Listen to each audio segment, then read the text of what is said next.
welcome back to my YouTube channel. I am T Leeds, and thank you all for tuning into yet another video. So you all, in today's video, I have a very exciting unboxing. I have just picked up my new MacBook, and you all, I am so excited. Y'all don't understand like how long I have been waiting to have my hands on a MacBook. I actually have never had one before, so this is my first MacBook. I knew I've wanted one for a couple of years, but I've just been putting it off and doing different things. So now I have my hands on the bad boy. I have the 2020 MacBook Air in 13-inch, and my color is gold, as you can see. But y'all know how it goes. Apple will sit here and release these colors, y'all, and say that it's gold, but to me it definitely looks like a rose gold or even a pink. So y'all don't want to hear me talking. Let's go ahead and get into the unboxing of this, y'all. This is like literally an exciting day. I have been in dire need of a new laptop for all of my work and just personal needs, and I just couldn't take it anymore. So I got my hand on it. So here we are looking at the box, just a simple white box. Doesn't look anything different from maybe the iPhone box or the box for the iPad. So let's go ahead and open it up. Ta-da! Look at that, y'all. Oh my gosh, I don't know if y'all can see that, but that is a beautiful color. I'm gonna go ahead and pull it out. So here in the box, as you know, it's gonna come with your charger, which is, you know, your standard charger that comes with your MacBook, and then a box, of course, put that out the way, and just simple paperwork. It has some Apple stickers in there, which are the color of my laptop, which is really cool because I know that typically they're white or kind of like a translucent color. So that's exciting. I never use those things, but it's always cool to have them because it always makes me feel like I just have like an official product, even though I know the bootlegs be having it too.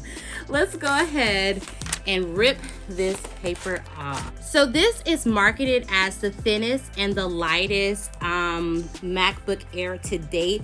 And I have to say, because I've definitely had my hands on a couple of them, even though I've never owned one, this is an extremely thin laptop. Like, do y'all see this? Look at this. Like, this is amazing. It feels really good in my hand, feels very light.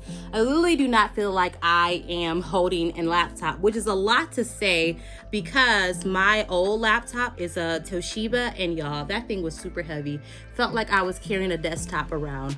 So for a comparison size, I figured I would show you all what the size of it looks like in comparison to my iPad. This is my iPad. This is a 2019 iPad, and it is the standard one, so it wasn't like the Air, nor was it the Pro that was released.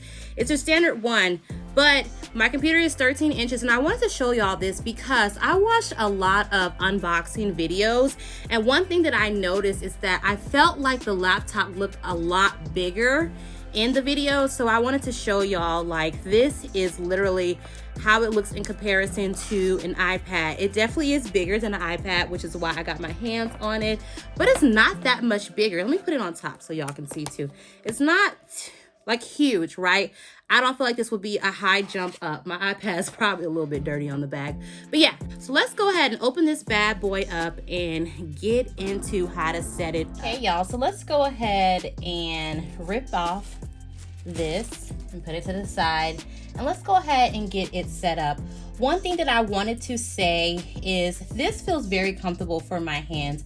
I don't have huge hands, as y'all can see, and one of the biggest things that I was worried about is comfortability.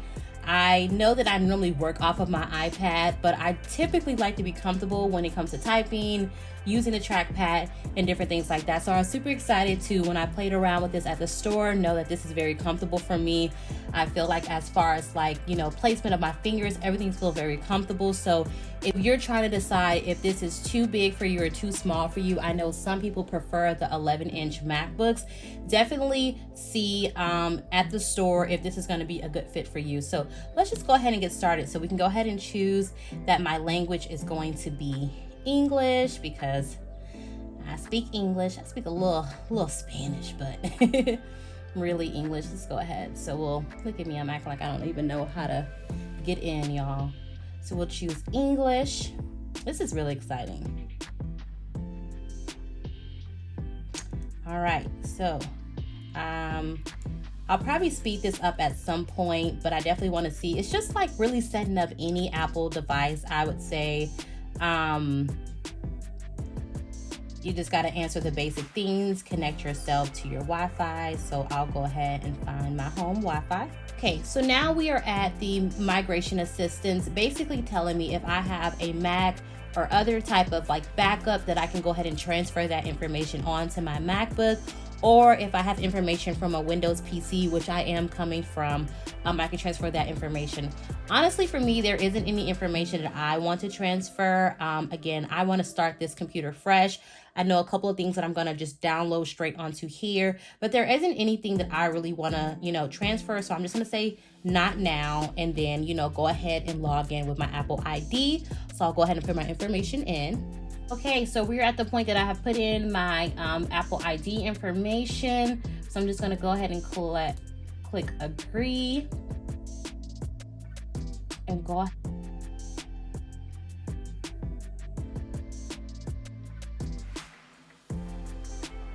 Okay, you all, so I have inserted all of my information as far as my iCloud. Again, any type of things to set up, getting logged into my computer. So it looks like it's just configuring and it's setting up my account. This is super exciting. This has been a long time coming, y'all. And again, this just feels so sleek. I know that this model does have Touch ID right here, if I am not mistaken. So I'm really excited to be able to set that up. I like that we have that option. I don't have Touch ID on any of my devices. Well, I'm lying. I have Touch ID on my iPad, but as far as both of my cellular devices, it's strict Face ID. But I just always love Touch ID. I think it's just most efficient, and it is going to be exactly what I needed. So I'm just gonna, again, continue through all of this. I like to set all this stuff up later. I just want to get in and get going and get playing around with everything. So I'll set up Siri later. I'll just say not now. I honestly don't use Siri. I have a lot of friends who swear by Siri, and I just don't. So here is the point where I was telling you that there's Touch ID. So it's going to let me set it up. So I'm going to go ahead and place my finger and let it configure. This is so dope to have just this on my laptop where I just got to put my finger here. Again, Touch ID is always most efficient to me. So I'm just super excited to have this option, y'all. All right.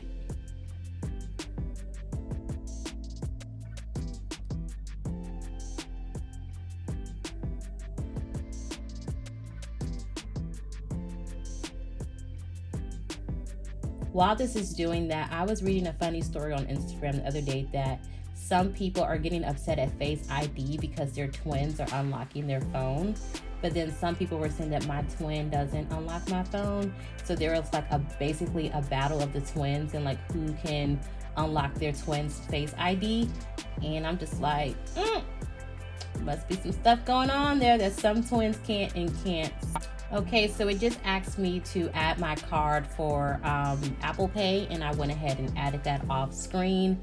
So it's asking me to choose my look, what I want, light, dark, or auto. I'm really weird. Like some of my devices I have light, some of my devices I have dark. I'm not really sure what I'm feeling right now. I change a lot, as y'all know from my what's on my iPhone video. I go back and forth with everything. So let's go ahead and start with light. And then I'm sure at some point I'll definitely change it to dark. So I'm not a huge fan of True Tone. Some people are. I want to see what it looks like without True Tone. Yeah, there's a big part of me. I'm not really a fan of True Tone. I don't have it on my phones. But I go ahead and use it a lot more lately. So we'll just go ahead and click continue. but I definitely probably will go back and play around with that. But it's cool that, you know, those capabilities are here on this MacBook Air. Have y'all ever like wanted to like get started on something and you have to go through like all these different things and you're like this, and I'm like, just get me to what I want to go. Okay, so calendar would like to use your current location. Let's say don't allow right now, set that up later. So here is what my home screen is looking like. There's a standard factory background. Definitely will change that later. Honestly, y'all, let me know if y'all are interested in having a customizing of my MacBook. Definitely let me know. Y'all know I'm gonna already do it. That's just me. But let's go over here. So we have here, this is really cool. This looks a lot like the widget screen that's on your phone. So I'll definitely make sure that I have my clock and my location and all of those things up to date in my calendars to get the best use of this screen. But again, here is where you can just like create your widgets and have it to the side. Up here, it's basically the same. You have, you know, your Finder, your File, your Edit, your View, Go, Window, and Help. And then all of these below. So here on our Launchpad, we have a lot of the apps that are already pre-installed. Most of them I probably won't use, but there are apps definitely like podcasts because I have my podcast that I definitely am involved with. So I'll be using this app. I like to use Keynote for some type of YouTube aesthetics. iMovie definitely is how I edit my YouTube videos, and just a couple other things here. So I'm glad to see that all of these things are already pre-installed, just like they are on other Apple devices, so I can take advantage of it. Some things that I will be downloading are things that I need for work, like Zoom and a couple of other things. So I'm really excited to see what this looks like. So here is, you know, basically how all of this looks. And below, again, I will configure it, change it, and really make it personalized to my liking. But this is what I want to be able to show you all. So this is the unboxing of my MacBook Air 2020 and 13-inch. Thank you all so much for watching my video. Again, I'm not a tech channel, so I never go into the specs, but I will try to have some specs in there for those of you all who are unsure of what this computer is capable of. But definitely leave a comment below if you have purchased a MacBook, you plan on purchasing one, whether it's the Pro, if you plan on purchasing an iMac or any of those devices. I'm always very excited to talk Apple devices with you all, and I can't wait to talk to you all in my next video.